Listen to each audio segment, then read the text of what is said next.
everyone. Good morning. Delighted to introduce Professor Catherine Rowett, who's an emeritus professor at the University of East Anglia. She's been a research fellow here in Cambridge. She's worked in Oxford, Swansea, and Liverpool. And it's especially exciting that she's here because in 2007, she wrote a really brilliant book about animals called Dumb Beasts and Dead Philosophers for Oxford University Press. But she's written so many other amazing books. 1987 book, Rethinking Early Greek Philosophy, made me rethink early Greek philosophy. 1994 book, Eros Unveiled, Plato and God of Love. And more recently, in 2018, another brilliant book on knowledge and truth in Plato. And so I'm really thrilled that we're going to hear about living like pigs and gobbling like gully-birds, disgust as an ethical response in Plato.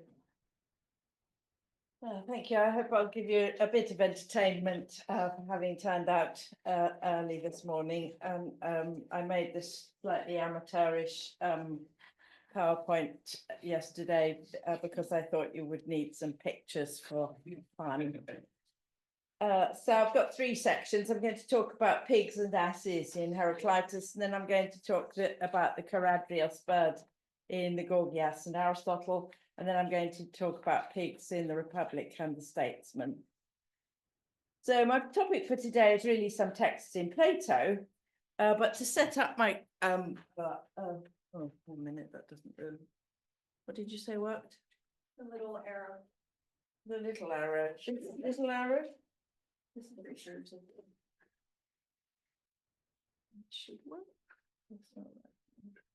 It's quite good. There we go. Which is that quite was. good. Click that. Yeah.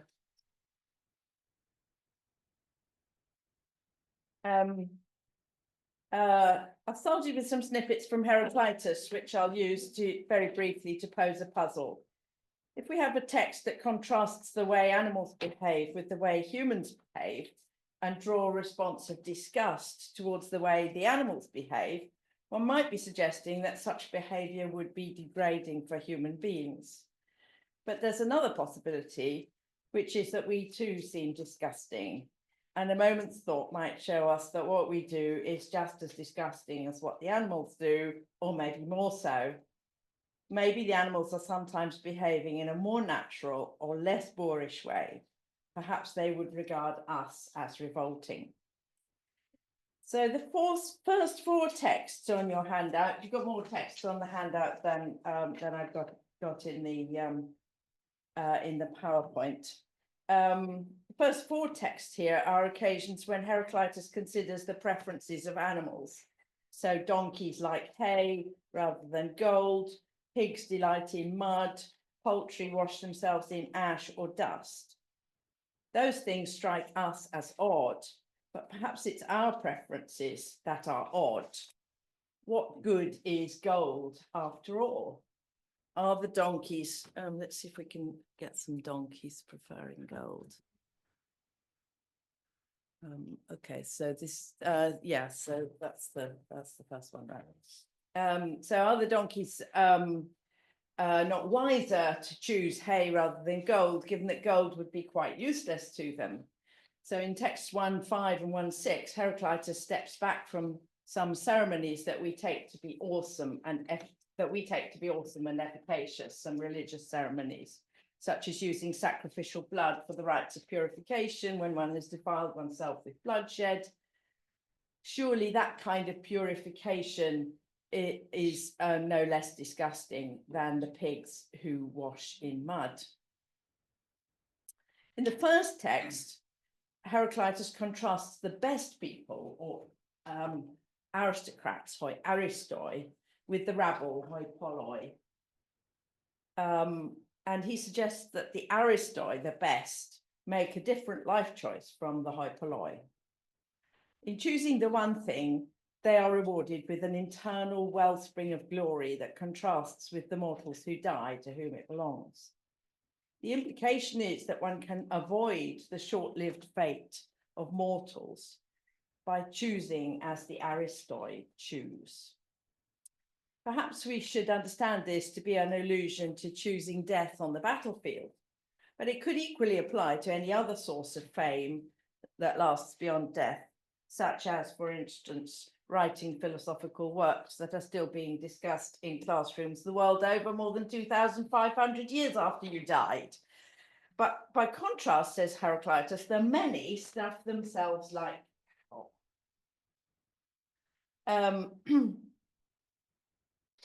for sure, we find their choice disgusting and it delivers only mortality and no lasting benefit.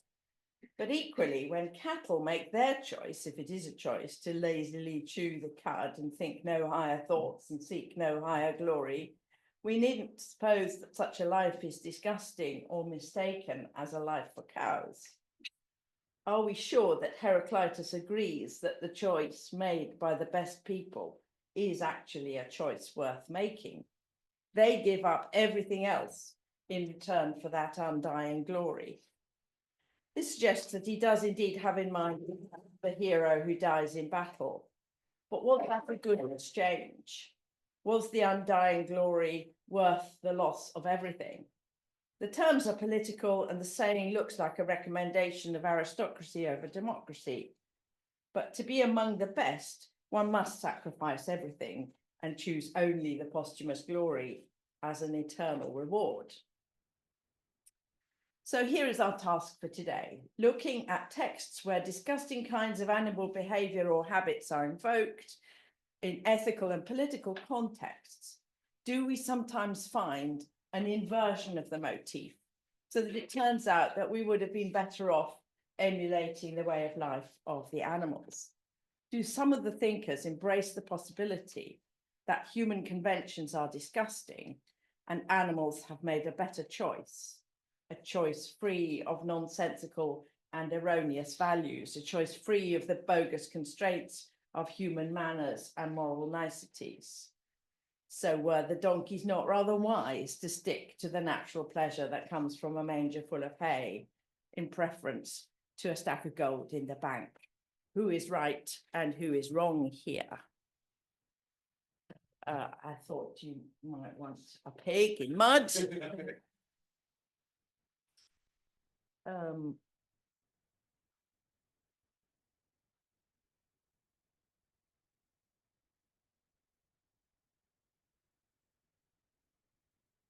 Right, moving on. So the Charadrios bird, like Heraclitus, Plato leaves us in the dark about where he stands on the issues he includes in his dialogues. It's important not to jump to the conclusion that what Socrates says in a dialogue is what Plato thinks. And that's kind of the underpinning thought in a lot of my recent work on Plato.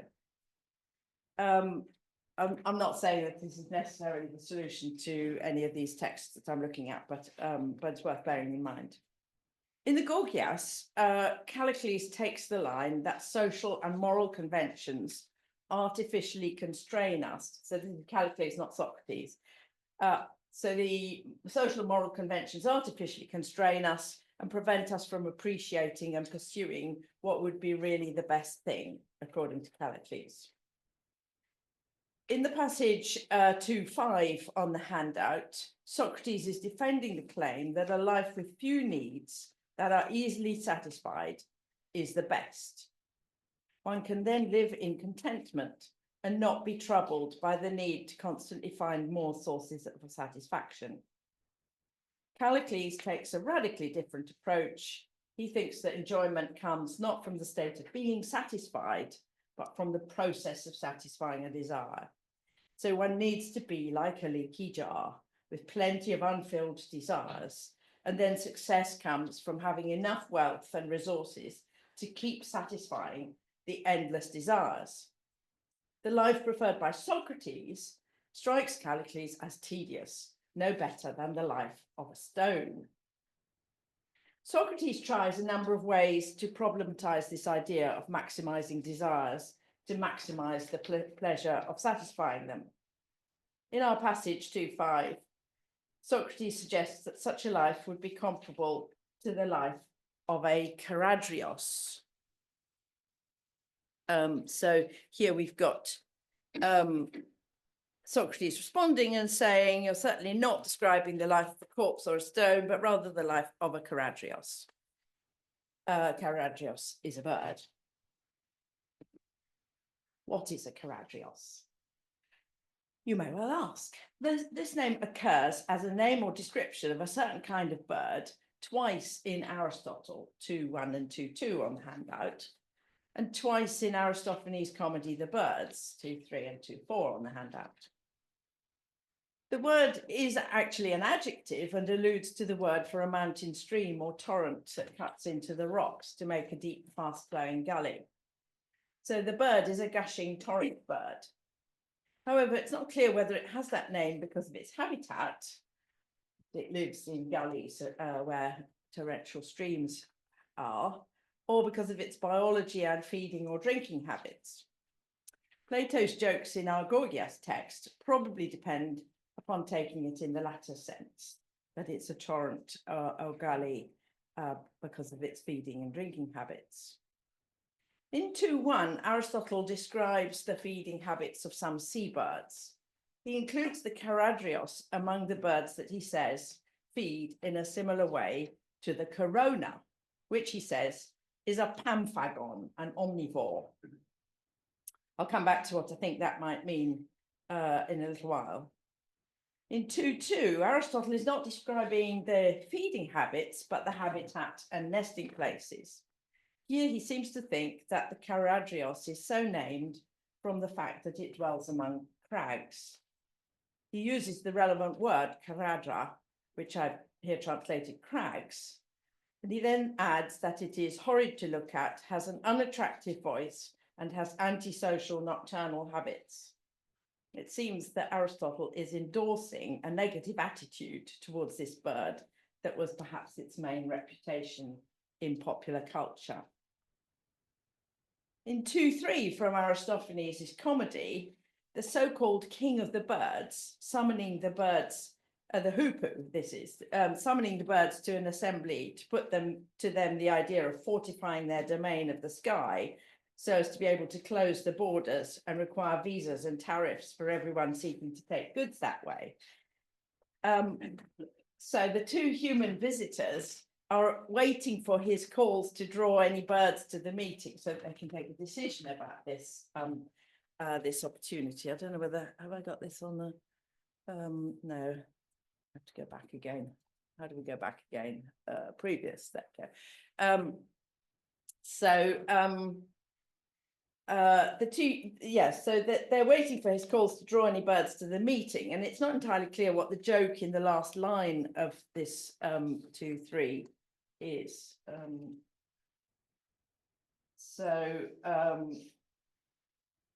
Pisthetarus says, looks like it wasn't exactly helpful for air props to get into the thicket and pretend to be a karadrios.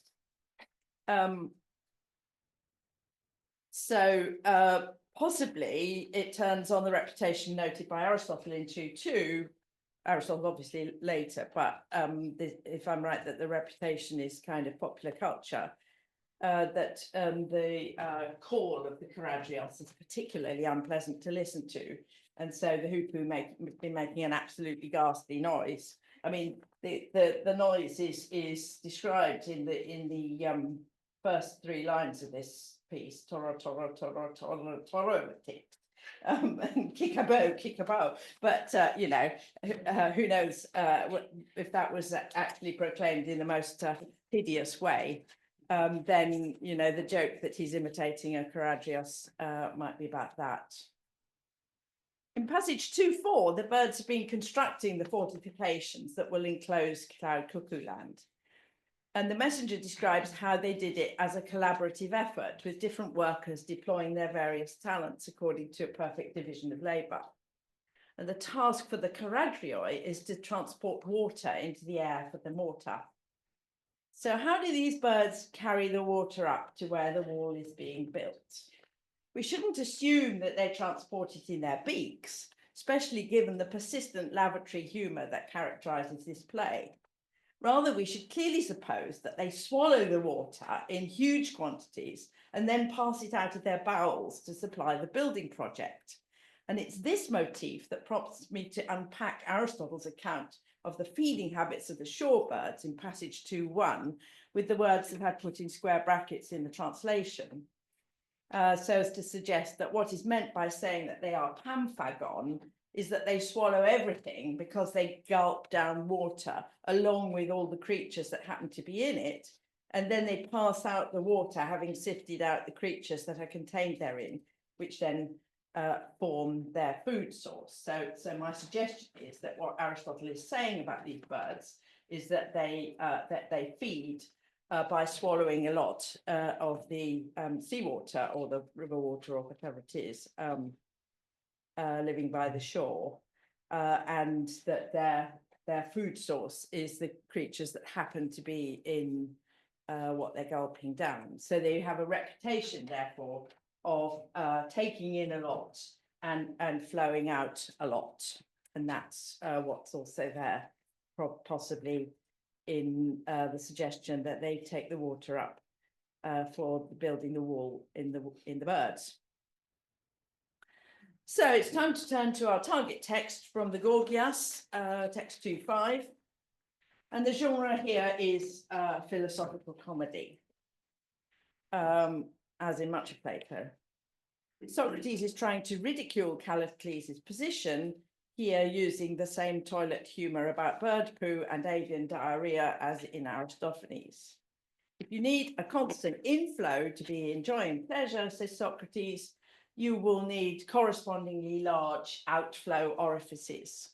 And the constant inflow will need to be matched by a constant equal outflow of excretion. And the charadrios is, it seems, the bird whose reputation matches this description, a bird that endlessly swallows quantities and passes quantities from its nether end. And we presume that it had a reputation for this before Aristophanes made his jokes and before Plato made his jokes at the expense of Callicles. So perhaps its name does refer to its digestive tract and not just its habitat. In all these passages, the charadrios features as a disgusting bird. Well, not in the nesting one in Aristotle, but the rest of them, it's a disgusting bird. Its call is ugly, its looks are ugly, its eating and shitting habits are revolting. And in Aristophanes, this is what's funny. It's just straightforward nonsense. In Plato, the humour has a more philosophical point. It invites us to see Callicles' account of the life of pleasure, untrammelled by cultural constraints, as revolting, ridiculous, and debilitating. We're invited to see that a life of stuffing yourself and shitting yourself is not a good life. And similarly, for any and all of the other kinds of desires that Callicles imagines you might want to satisfy. He mentions at the end of the passage having all the other desires, which presumably means or includes insatiable sexual appetites and an endless desire to accumulate wealth or status. Such a life is contrasted with Socrates' comfortable life of having enough and feeling content with it. Perhaps for the gully-bird, there is nothing inherently problematic about the lifestyle that it leads. For the goals that it needs to satisfy and the habitat where it dwells, there is no problem with a life of endless drinking and excreting. What makes it disgusting is imagining a human being afflicted with those needs and that kind of digestive system. This is something that would make life intolerable, not something to seek out and commend. Unlimited consumption is shown as unsustainable for a human being and incompatible with the basic dignities of public and private life in a civilized society. Socrates goes on to suggest that someone who had a constant itch and was constantly scratching would also fit Callicles' model of maximizing desires of every kind and satisfying them. Callicles protests that Socrates is appealing to populist tropes and relying on conventional disapproval of the unconventional freedoms that Callicles has in mind. But it seems that we don't really need conventional forms of distaste to see that someone who is enslaved to their unconstrained desires becomes dependent and reliant on the means for supplying what they need, and not, as Callicles had implied, stronger and more powerful and more in control of things. the animal example brings out just part of the problem with this consumerist ideal of endlessly increasing the desire to get more of everything. So let's turn to the pigs again. So pigs in the Republic and the Statesman. The city of pigs in the Republic. Plato's Republic plays with some similar themes concerning the best and most fulfilling life. In book 2, Socrates decides to explore how a community functions with a view to discovering justice and injustice in a functioning political structure. He does this by way of a kind of genealogical method, telling the story of the development of a primitive community, starting with just a few people who worked together to collaborate and found a small and simple commune where they can live efficiently together, pool resources, and enjoy a better life as a group. In passage 3:1, Socrates expresses himself well satisfied with the happy lifestyle of his little community. The views he expresses here resemble those that Socrates' character was defending in the Gorgias passage. So we've got Socrates again here. So whether the real Socrates held such views is hard to say, but Plato does seem to portray him consistently along these lines in both these dialogues. Glaucon, to whom it falls to protest against this abstemious lifestyle, is not not so much against convention as Callicles was. Rather, he's very much for the conventions of a civilized society where culture and style are valued, as well as having enough to live on. He's disgusted by the rustic lifestyle that Socrates describes. He considers it fit only for pigs. Not because pigs are greedy or hedonistic, but because they are boorish and uncultured, and their diet lacks the niceties of a decent cuisine. Glaucon started by objecting to the lack of tasty food, and Socrates' initial response is to agree that he had forgotten some crucial details. He adds a list of basic vegetarian snacks and treats that would be included in the healthy diet he has in mind. Glaucon is not much impressed by this list of additional nuts, berries, and olives. This still doesn't make for a good life, he thinks. How would the provisions differ, he asks, if we were founding a community of pigs? This is the exchange that has prompted a convention of referring to Socrates' first small, simple community under the description, the city of pigs, or occasionally huopolis, after the Greek word hus for a pig, which you will see in the expression huon polin at line 372 D4. There's an ongoing debate in the literature on this part of the Republic concerning whether it's correct to understand that Socrates favours this relatively primitive and abstemious city, which he describes as healthy. Is this the perfect ideal city, according to Socrates? Is everything that comes after a description of communities that are inferior to this, in the opinion of Socrates? Many scholars over the years have supposed, with little thought on the matter, that he must actually believe that the more complex city with philosopher kings and the elaborate and highly regulated class system must be supposed to be better. But while Plato does make Socrates spend far more time attempting to do the second, more luxurious city and make it work to survive as a stable community so that it can achieve an approximation to justice, it does seem clear that Socrates, the character in Plato's book, genuinely recommends and prefers the city of pigs, and genuinely thinks that it is the healthy option and naturally stable and long-lasting, and that the city that caters to Glaucon's desire for luxury and indulgence has far more problems and is, as he puts it, a fevered or bloated and unhealthy one. Juxtaposing this passage with the Gorgias passage, it seems plain that Socrates has a consistent character across the two dialogues. He prefers the simpler way of life, with few desires and wanting for nothing, because the wants are few and are abundantly satisfied by the simple things that are easily available. Whereas Callicles ridiculed such a life as being the life of a stone, Glaucon ridicules it as a life fit for pigs. And as I noted above, the pigs stand not as models of greed or overconsumption, but as lacking culture and refinement. Glaucon wants to have symposia with couches and tables and silverware and entertainment. Presumably he would expect to have slaves. Pigs have none of these things that he considers essential to a decent standard of living.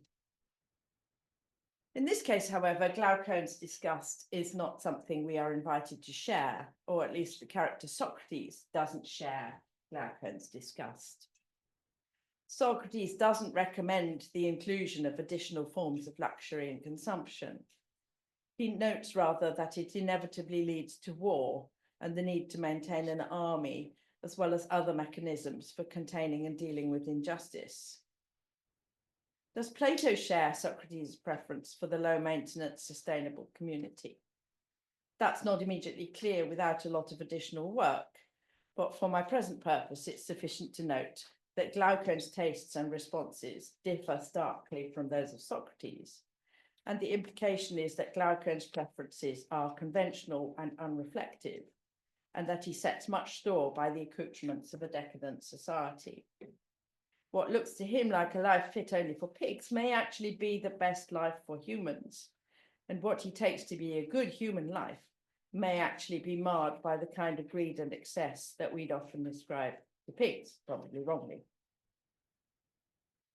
One of the key things to notice in Plato, and especially in the Republic, is that Plato does not imagine or pretend, as we tend to do, that there is something called human nature, as though all human beings are the same or have the same preferences and delight in the same things. Plato's political proposals are based around the idea that people are different. They are motivated and enthused by different things.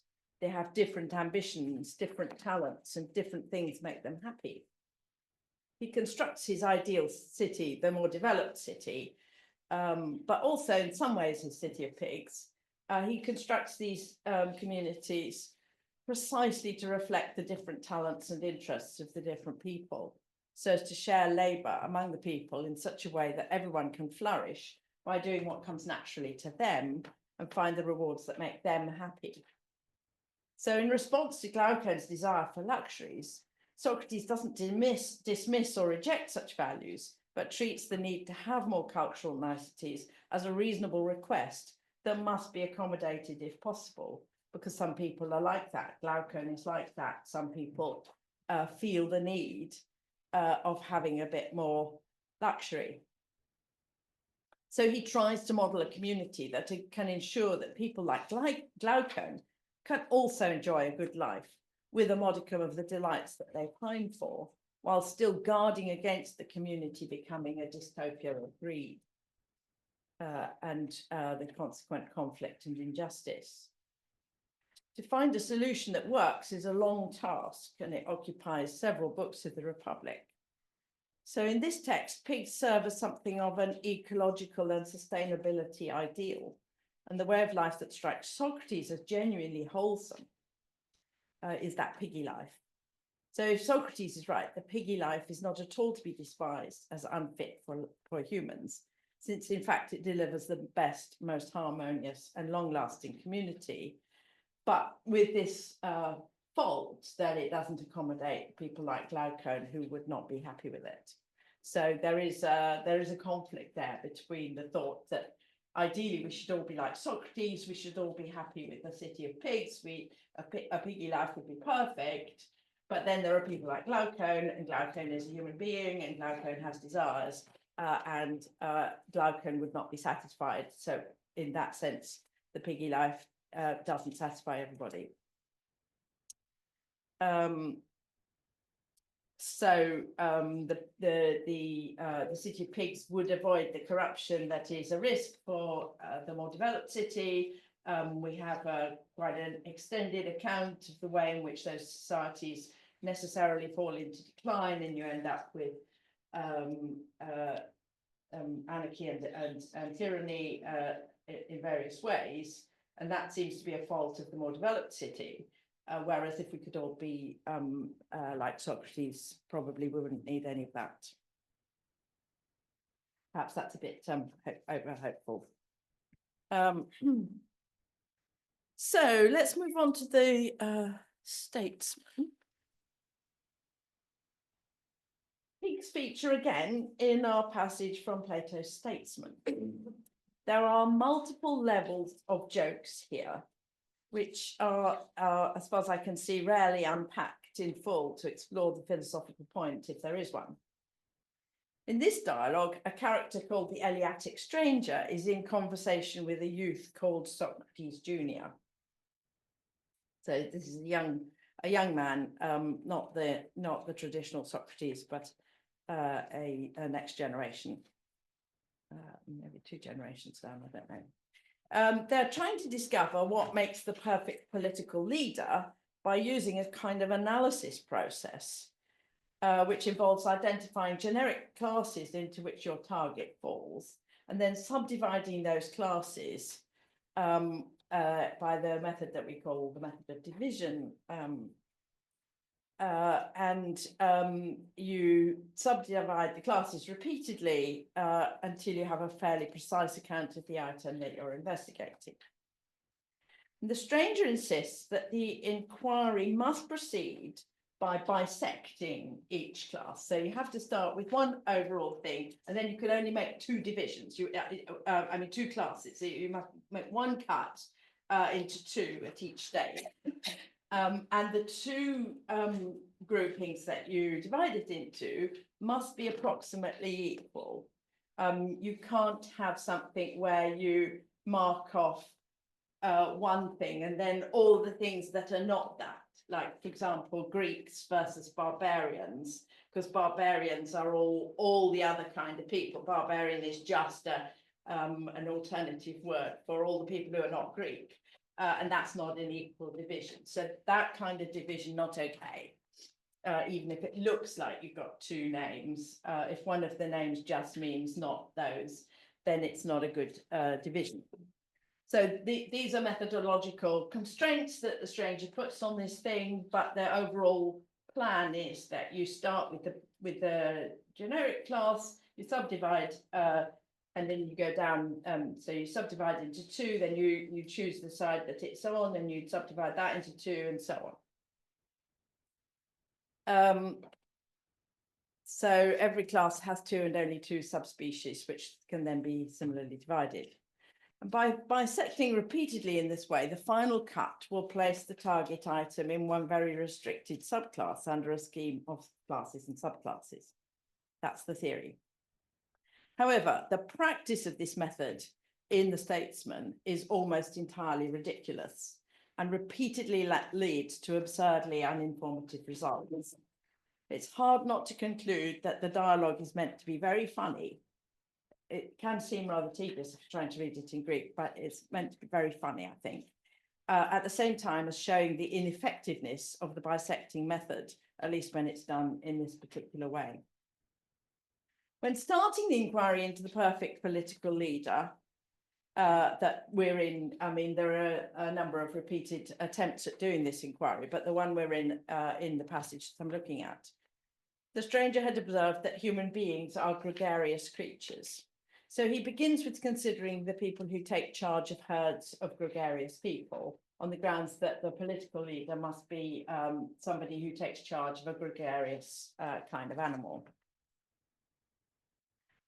So the assumption here is that we find out what makes a good leader by categorizing the biology of the herd that they are leading, and not how they care for them or what they do, but just the biology of the animal that they're in charge of. And in the passage on the handout 3.2, the stranger is much amused by the results of his division, which he's just achieved. Well, he hasn't finally achieved it. He's got to an impasse, He started by classifying the gregarious animals by whether they have horns and whether they have cloven hooves. The effect is that he has ended up with just two kinds of animals in the class of animals without horns and with feet that are not cloven. These two animals are pigs and human beings. And so, since these two species are in the same class, it turns out to be hard to distinguish the king, whose job is to pasture human beings, and the swineherd, whose job is to pasture pigs. What relevant and informative distinction could we find to tell these two political leaders apart, the swineherd and the king?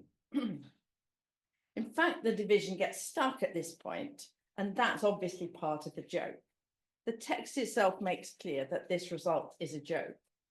It appears that they never do find a way to tell human beings apart from pigs, nor kings apart from swineherds. Instead, the stranger turns at the end of the passage to an alternative and equally ridiculous procedure of dividing the animals by how many feet they have, only to find that human beings are lumped in with birds as the only bipeds in the sphere of I think, of herded animals, or in the animal kingdom generally, but I think in herded bipeds, in herded animals. So in that second case, where you end up very quickly at okay, human beings and birds, both bipeds, he then finds a solution to that, to how to reach a division that will isolate the human being, because humans are naked, whereas birds have feathers. And so we conclude that the statesman is a herdsman of featherless bipeds.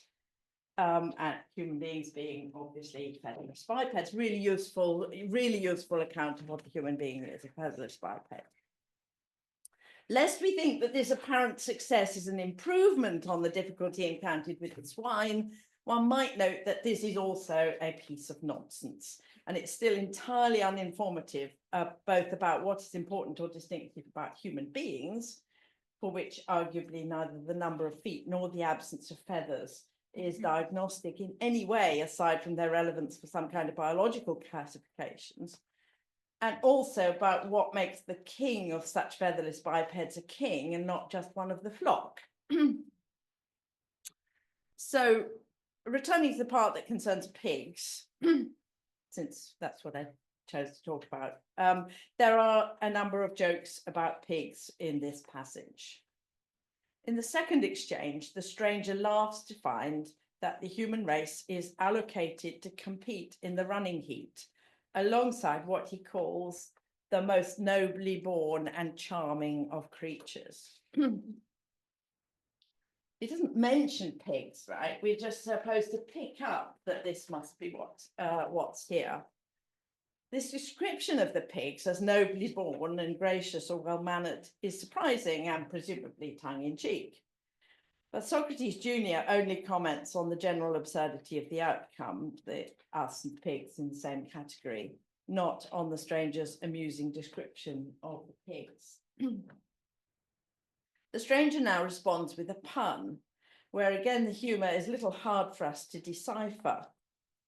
Continuing the analogy of a series of competitive heats in a running race, he remarks that it is plausible that in this heat, where pigs and human beings are to race against each other for which one is the winner, it is plausible that in this heat, the slowest will finish last. The word for last, hustata, seems to be a pun on the word for pig, hus.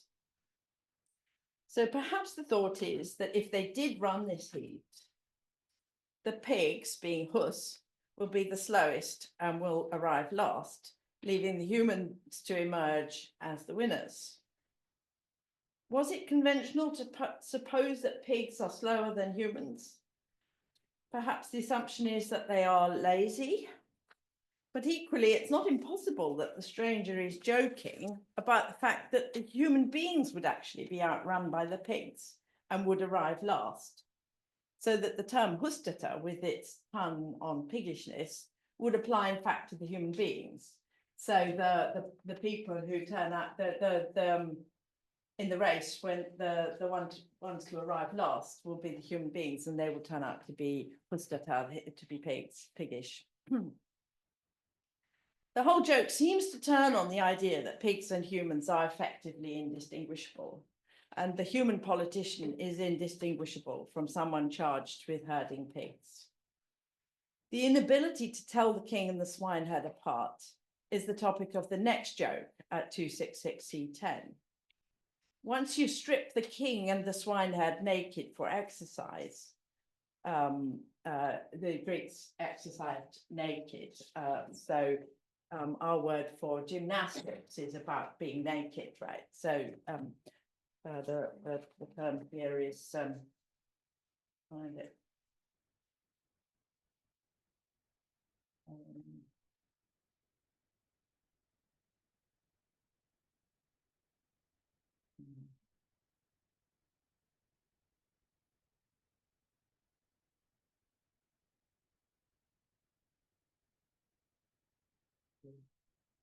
Oh yes, Gegum Nasma now at the end of the 1, 2, 3, 4, 7th in that passage. Okay, so once you strip the king and the swineherd naked for exercise, there's no way to tell them apart. So whereas the featherless bipeds, you can tell humans apart from birds because the humans don't have feathers. Turns out that neither the pigs nor the human beings have any, and they're both naked, right? So that's not going to be a useful way. You can't actually tell once you've taken the king's fancy robes off. He doesn't look any different from a pig. So the only distinction will be who is the one better trained for the competition. And the stranger then proclaims, perhaps seriously, but more probably for laughs, that the refusal to take account of rank or differences in respectability or honour is a particular feature and virtue of the method that they are deploying. So they are just doing biology. They're taking no account of the significance in rank or importance or superiority of humans versus pigs. They're just looking straightforwardly at scientific facts. The fact is that there is no difference between pigs and humans. So this is a virtue of the method, a feature that they had previously noted in an earlier discussion, which cross reference to the sophist, which is another dialogue in the trilogy. And the method, he says, pays no heed to matters of majesty or grandeur, but is untrammeled by such concerns and just yields the truest conclusion. Again, the best interpretation of this in the context seems to be as a joke, since the only truth revealed by the current inquiry is that the method is unable to distinguish human beings from pigs, because neither species has horns or cloven feet or feathers or anything else. While there is clearly some ironic truth to this outcome, I mean, you know, we can't tell the difference between human beings and pigs, that's clear. It is not helpful in determining what the ideal political leader for taking charge of a human community should be like. The claim that these findings amount to the pinnacle of truth, right? They are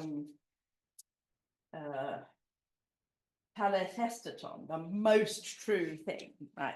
Pinnacle of truth, because they are free of conventional value judgments, is as absurd as the rest of the conversation. But perhaps there is some truth emerging here, not in the quest for information about how the political leader should exercise his art, but rather in the idea that we cannot tell which animal genuinely deserves more respect or honour, aside from the bogus value judgments that come from misleading preconceptions and the grandeur of the king's robes and so on, which once we've stripped them off, there's nothing there to distinguish. Are pigs less honourable than human beings, or are they, in fact, more gracious and better mannered, easier to manage, and likely to finish first in the race? Socrates Jr. and the stranger are laughing because they find that they can't tell the difference. Have they shown themselves to be fools and the method to be stupid? Or have they revealed something that we need to see about the similarity between pigs and human beings? Because the swineherd has the better job and works with the superior species. The nonsense is not resolved by the concluding part of this passage, where the stranger, apparently defeated by the inability to get to the end of the division or decisively separate the pigman from the king, decides that they should have used a different approach, the shorter route, which he'd offered as an alternative to 265A to B. Technically, the shorter route disobeyed the principle, the principle that I mentioned before, that the bisection should always be between classes of roughly equal size.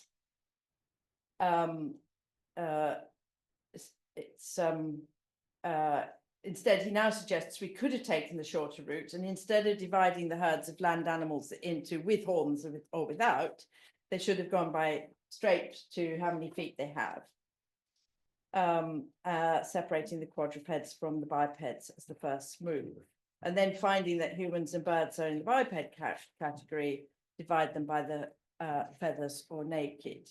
It's not clear to me in what respect this breaks the rule of roughly equal sizes.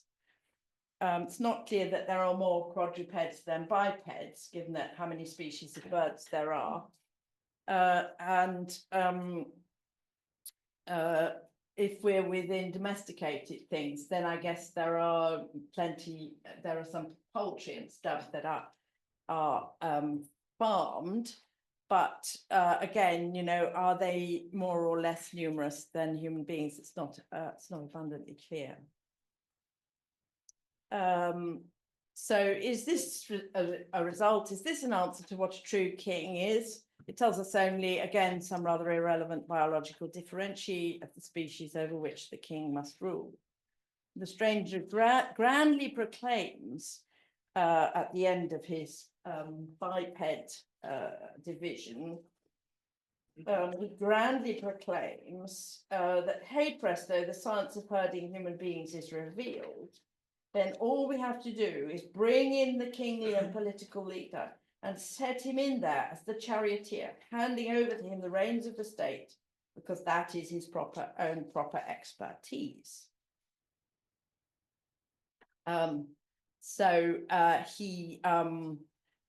All we have to do is set the king up like a charioteer. But in reality, we've learned precisely nothing about kingship from identifying his subjects as featherless bipeds.